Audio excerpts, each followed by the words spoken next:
l'actualité ce soir. Face à la recrudescence de la violence et la récurrence des attaques dans le nord et le Sahel du Burkina, certaines populations ont décidé de regagner carrément la capitale pour se mettre à l'abri.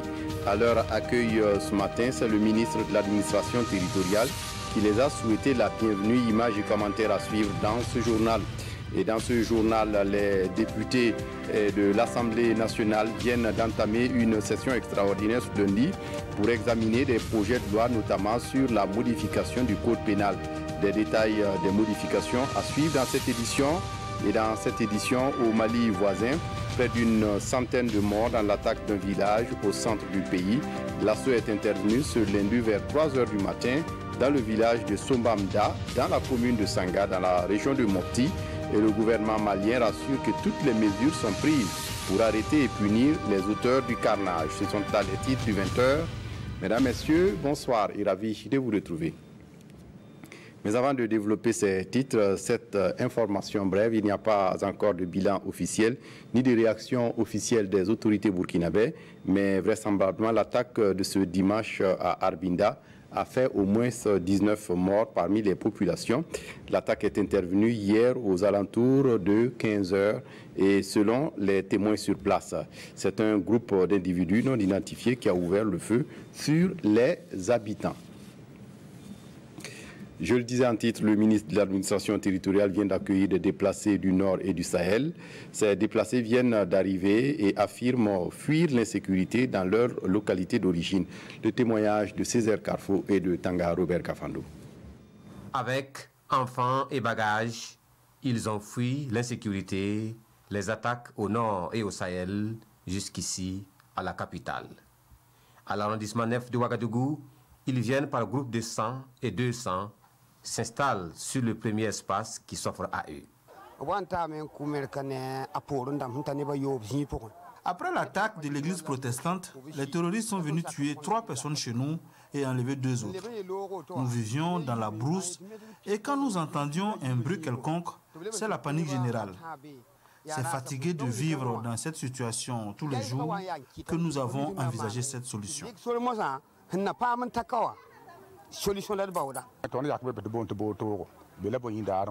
Les terroristes sont venus tuer 12 personnes dans le village voisin du nom de Botowo et depuis lors, tous les villages environnants se sont vidés. Notre souci premier, c'est la sécurité. Alertés, le maire de l'arrondissement, le gouverneur de la région du centre et le ministre de l'administration territoriale viennent à la rencontre de ces déplacés sur les différents sites. Nous sommes venus constater pour pouvoir rendre compte au gouvernement de l'état de la situation. Nous sommes dans la globalité, donc autour de 800 environ, bon, c'est vraiment approximativement, de déplacés qui se trouvent soit dans des familles, soit sur des sites isolés. Mais là, nous avons des sites de 200, 300 personnes, donc qui sont quand même assez importants. Donc nous allons rendre compte au gouvernement.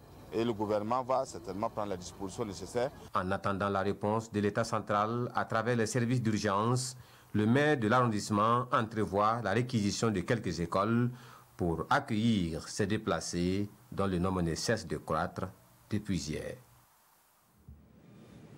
Et sur place dans le Sahel, le Conseil régional des Unions du Sahel a remis des vivres et des aliments bétail pour les populations déplacées d'Arbinda et de Gorgadji.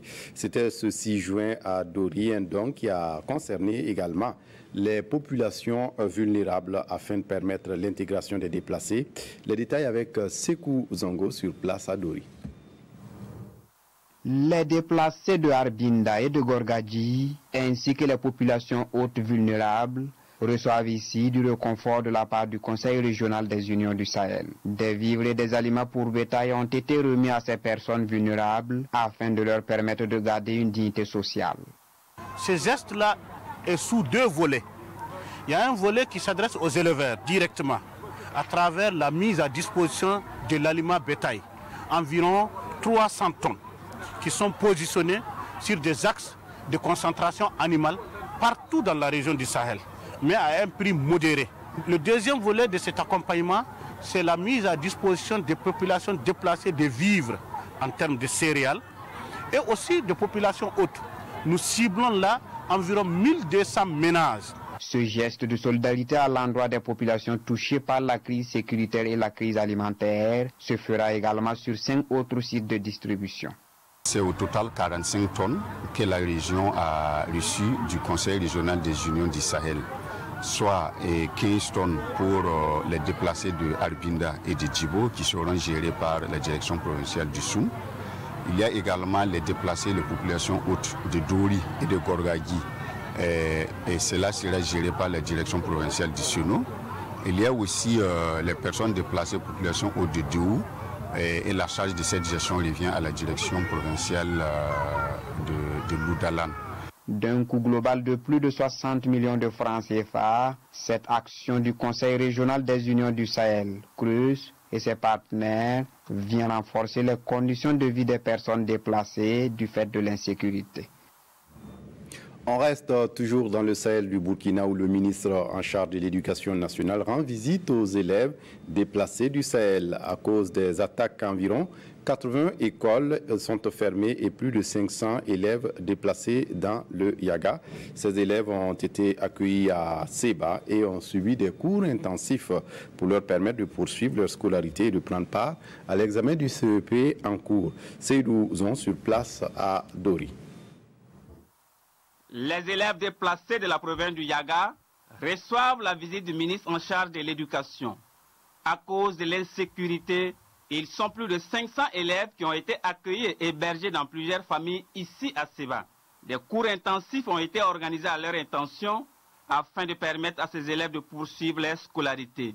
Et le ministre Stanislas Ouaro est là pour féliciter et encourager les autorités politiques et éducatives de la province pour le travail abattu. Nous sommes dans la région du Sahel et précisément à Seba, à Yaga, pour justement encourager d'abord les enseignants, encourager l'administration scolaire, l'administration du ministère en charge de l'action sociale, l'administration du ministère en charge de l'administration territoriale, l'administration du ministère en charge donc de la santé, les forces de défense et de sécurité, les parents d'élèves, parce qu'il y a des élèves aussi qui sont donc installés dans des familles d'accueil, les partenaires techniques et financiers qui sont l'UNICEF, le PAM, l'ONG HELP, qui accompagnent le gouvernement pour que ces enfants puissent prendre part aux examens. Et grâce à cette initiative endogène et l'engagement des enseignants, ces 500 élèves déplacés de la province du Yaga sont aujourd'hui prêts pour l'examen du certificat d'études primaires prévu pour ce 11 juin. Nous nous sommes déplacés ici depuis le mois de janvier.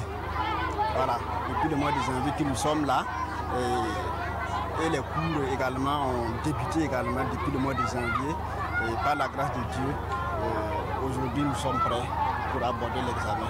Le ministre de l'Éducation a mis à profit son séjour dans le Yaga pour échanger avec les enseignants. Les échanges ont évidemment porté sur la situation sécuritaire, les conditions de travail des enseignants et surtout sur la mesure de suspension des affectations pour convenance personnelle.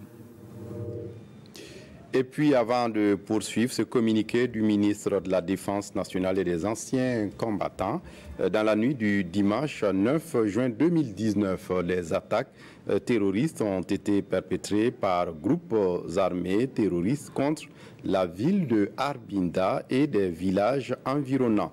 Ces attaques ont ciblé les populations civiles.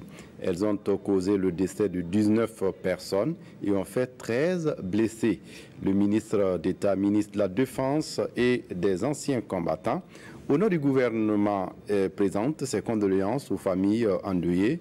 Il souhaite un prompt rétablissement aux blessés. Une vaste opération de ratissage et de sécurisation de la zone a été immédiatement déclenchée par les forces armées nationales.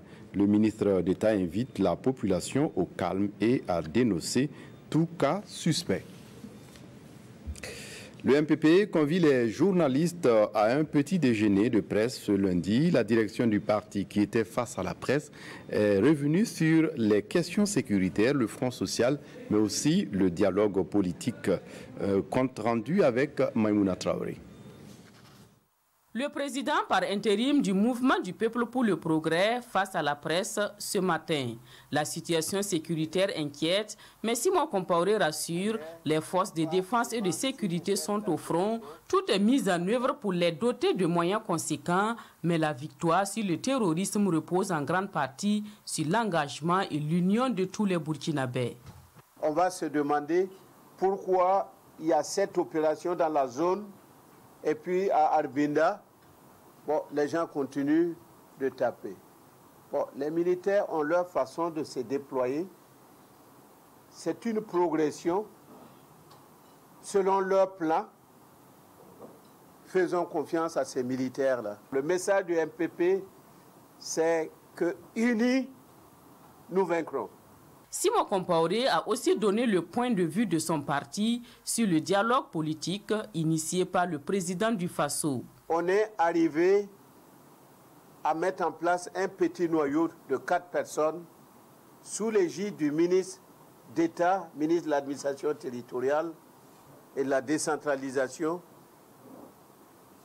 pour préparer quelque chose qui va permettre au président de pouvoir convoquer ce dialogue politique-là. Il y en a au début, comme vous l'avez entendu, qui avaient estimé que ce dialogue politique-là devait embrasser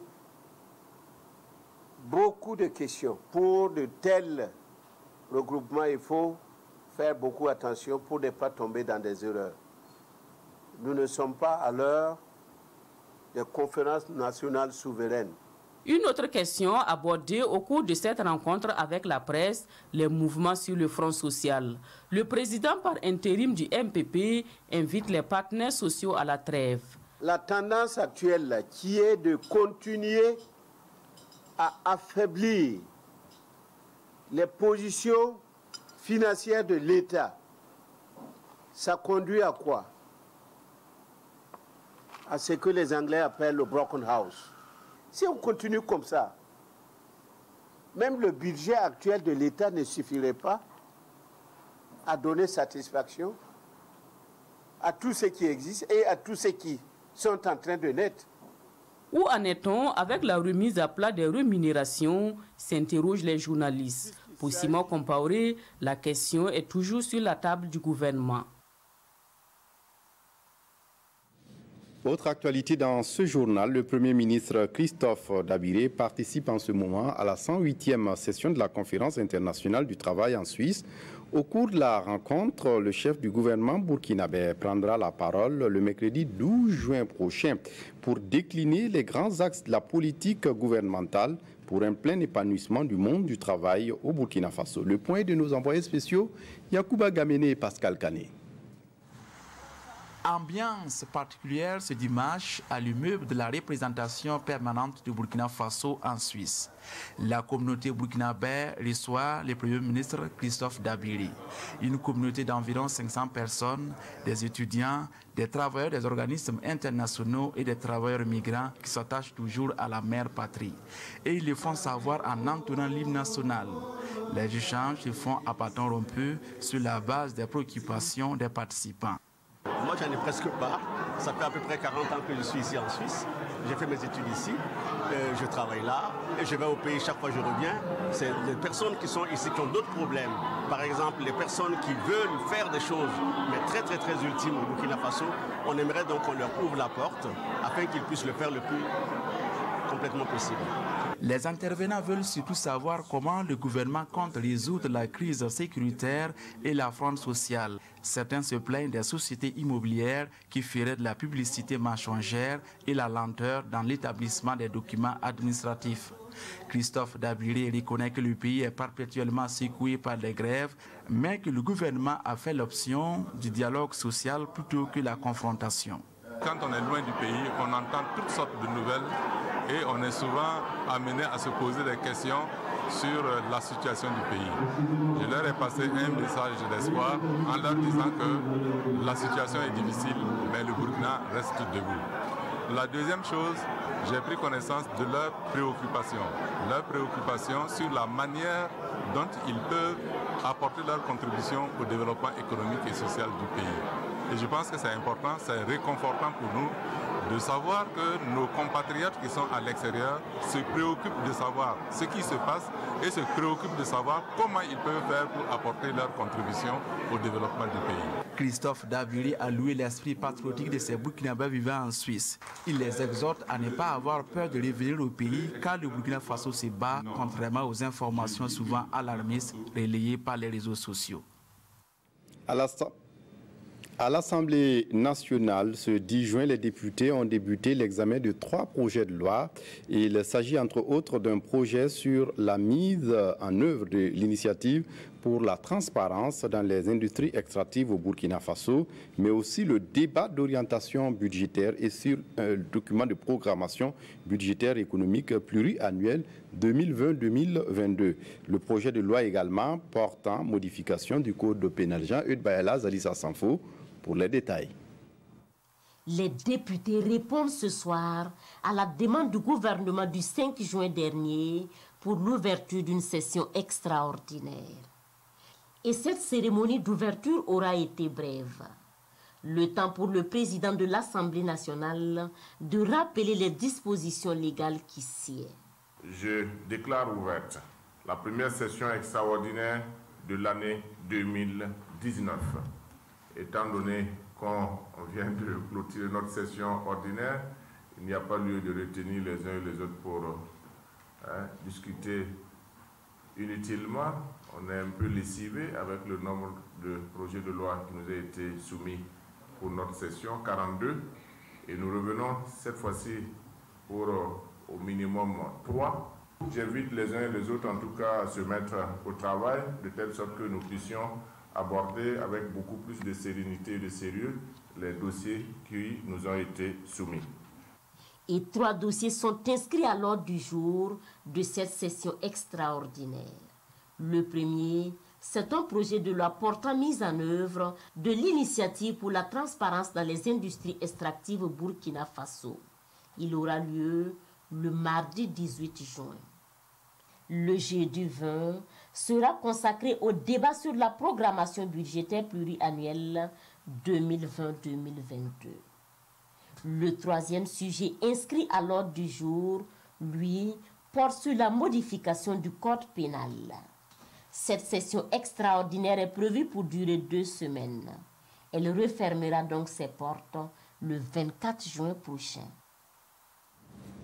Toujours à l'Assemblée nationale, le président a reçu ce 10 juin à l'hémicycle les élèves majors du lycée et du collège Sainte-Marie de Waiguia, conduites par leurs encadreurs pédagogiques. Ces élèves ont eu droit à une visite guidée du Parlement. Abdelaziz Yadibou pour le compte-rendu.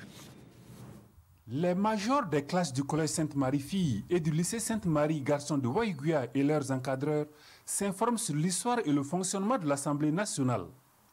Désireux de s'abreuver à la source de l'histoire commune des Burkinabés, ils ont rallié Ouagadougou pour étancher cette soif.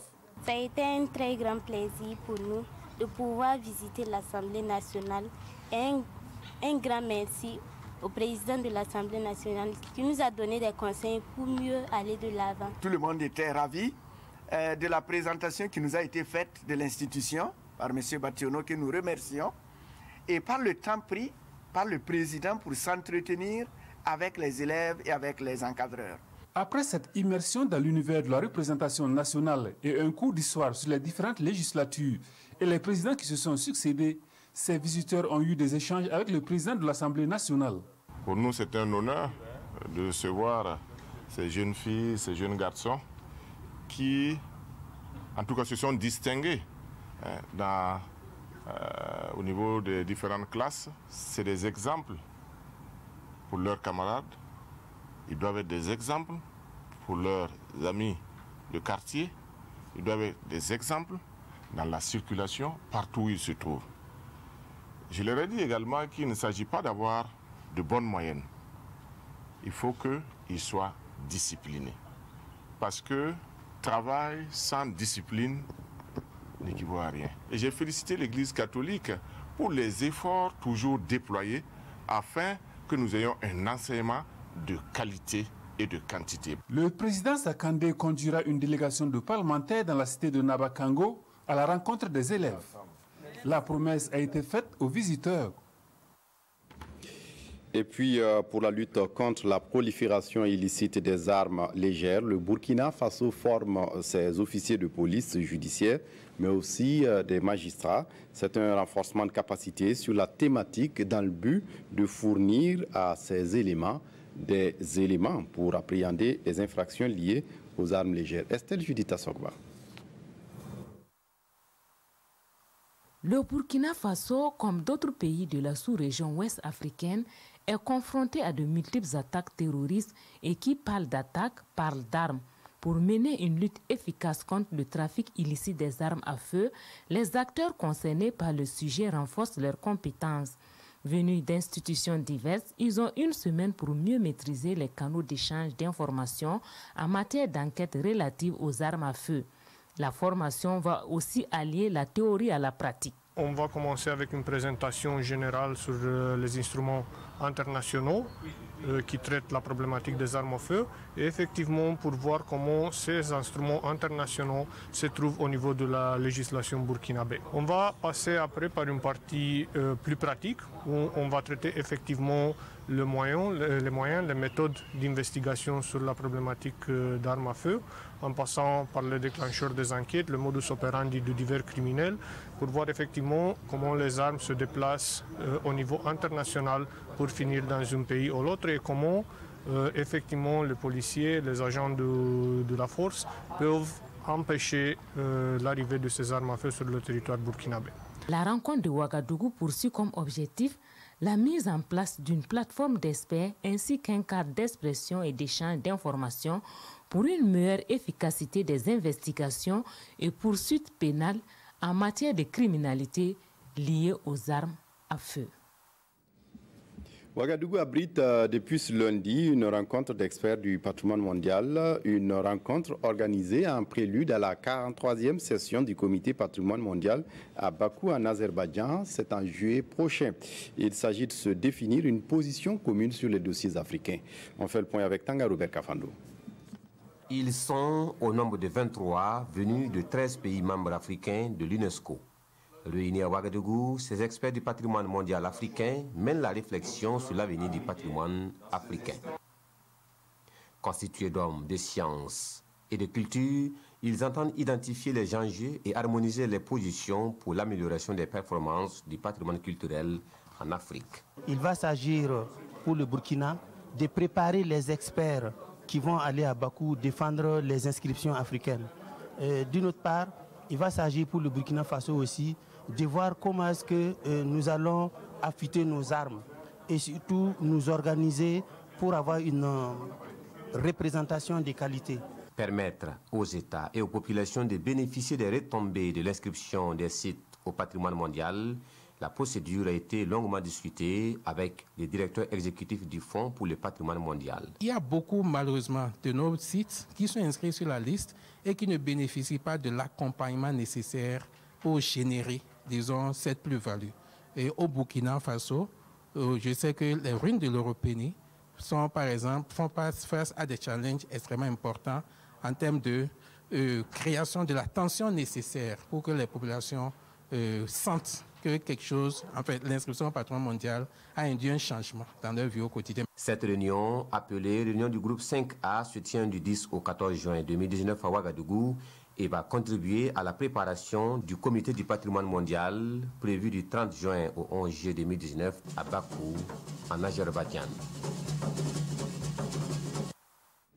Et puis un meet-up pour Gentlewoman épanouie. C'est un concept développé par une coach de développement personnel, Lady Sonia qu'elle s'appelle, était ce samedi à Ouagadougou pour donner une conférence dans le but de permettre aux participantes de prendre leur vie en main malgré leur cadre de vie parfois hostile à leur épanouissement. Compte rendu avec Oumou Sissé.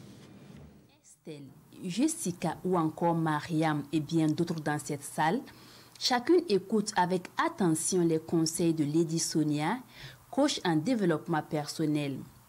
Avec elle, les participantes de ce meet-up Gentlewoman épanouies vont apprendre ou réapprendre à se prendre en main et à être des femmes épanouies. Et pour déclencher cet épanouissement, Lady Sonia a ses stratégies. Je vous ai parlé de la dimension de la liberté, la liberté, c'est-à-dire de l'intérieur vers l'extérieur, la réconciliation avec Dieu, et avec l'être suprême, et la réconciliation avec soi-même. Et ensuite l'épanouissement, c'est-à-dire la découverte de soi-même, aller à la conquête de soi-même. Il faut se connaître. Une fois qu'on se connaît, on est capable de s'épanouir. Et ensuite l'influence. L'influence, c'est-à-dire la manière dont on apporte quelque chose à la société, c'est-à-dire c'est l'entrepreneuriat. Quels sont vos projets? Qu'est-ce que vous voulez faire et devenir? Et ensuite, quand on rassemble toutes ces choses-là, on a la quatrième clé qui donne l'authenticité, c'est-à-dire vous-même. Vous ne ressemblez à personne, pas de copier-coller. Et ces stratégies, selon Lady Sonia, une fois appliquées, permettront à toutes ces femmes d'être libres et épanouies, tout en assumant leur passé pour avancer. Il ne faut pas seulement faire des prières, il faut que Allah te parle, Allah t'aide. Allah t'aide. C'est pour ça que tu es sûr que tu n'es pas mieux que ceux qui sont morts hier. Si tu vis encore aujourd'hui, c'est parce que Allah veut que tu sois épanoui. Que tu aies de liberté dans ton cœur d'être toi-même. Dieu te connaissait avant que tu l'aies et il t'a aimé. Donc c'est pas parce que tu as fait des erreurs que tu es mauvaise. Pour elle, cette conférence de Ouagadougou est une occasion pour toutes les femmes brisées par la vie de se relever en guerrière. À Tinkodogo, dans le centre-est, l'ONG Maristop célèbre ses 10 ans d'existence dans la localité, 10 ans d'engagement dans la promotion de la santé, de la reproduction et de la planification familiale. Mamadi Ouedraogo. Depuis 10 ans, l'ONG Maristop International Burkina œuvre pour l'amélioration de la santé sexuelle et reproductive en faveur des jeunes, des femmes et des couples au Burkina Faso. Il s'agit d'actions de sensibilisation, d'information, de conseils et de prestations sanitaires sur la planification familiale.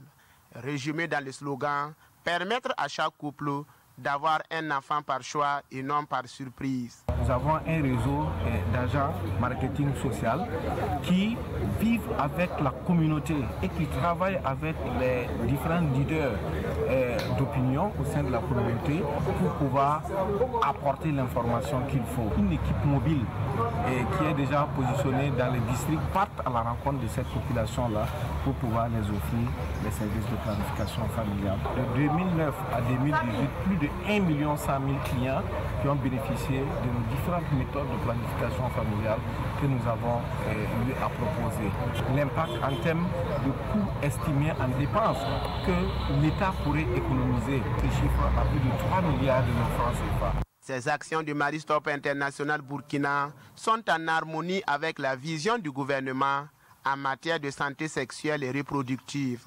Les soins offerts par Maristop International au Burkina Faso traitent en droit de l'axe du PNDS, avec son effet attendu et l'accélération de la transition démographique par la planification familiale. La cérémonie de Tinkodogo donne également le top de départ d'une caravane de sensibilisation et d'appui conseil sur la planification familiale et la prévention du VIH-Sida de la mère à l'enfant dans les 13 régions du pays.